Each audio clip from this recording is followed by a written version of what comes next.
മിശിഹായ്ക്ക് സ്തുതിയായിരിക്കട്ടെ. 1947 മുതൽ 1966 വരെ ഇറ്റലിയിൽ പ്രത്യക്ഷപ്പെട്ടിരുന്ന മാതാവാണ് റോസ മിസ്റ്റിക്ക മാതാവ്. മോൺസിയാലി വടക്കൻ ഇറ്റലിയിലെ ഒരു പ്രദേശമാണ്. അവിടെയാണ് പിയറീന ജനിച്ചത്.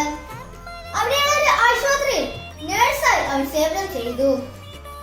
1947 വസന്തകാലത്ത് ആശുപത്രിയിലെ ഒരു മുറിയിൽ പരിശുദ്ധാത്മാവ് പിയറീനയ്ക്ക് പ്രത്യക്ഷയായി.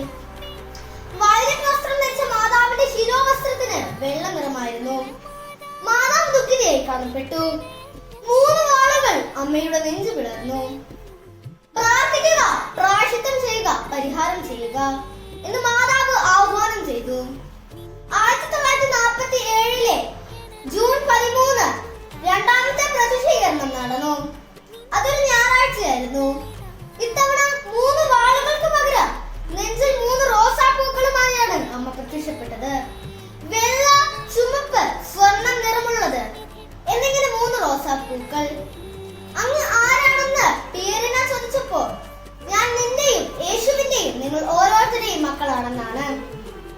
അതേ വർഷം ഒക്ടോബർ 22 നവംബർ 16 22 ഡിസംബർ 7 8 വീണ്ടും മാതാവ് പ്രത്യക്ഷപ്പെട്ടു.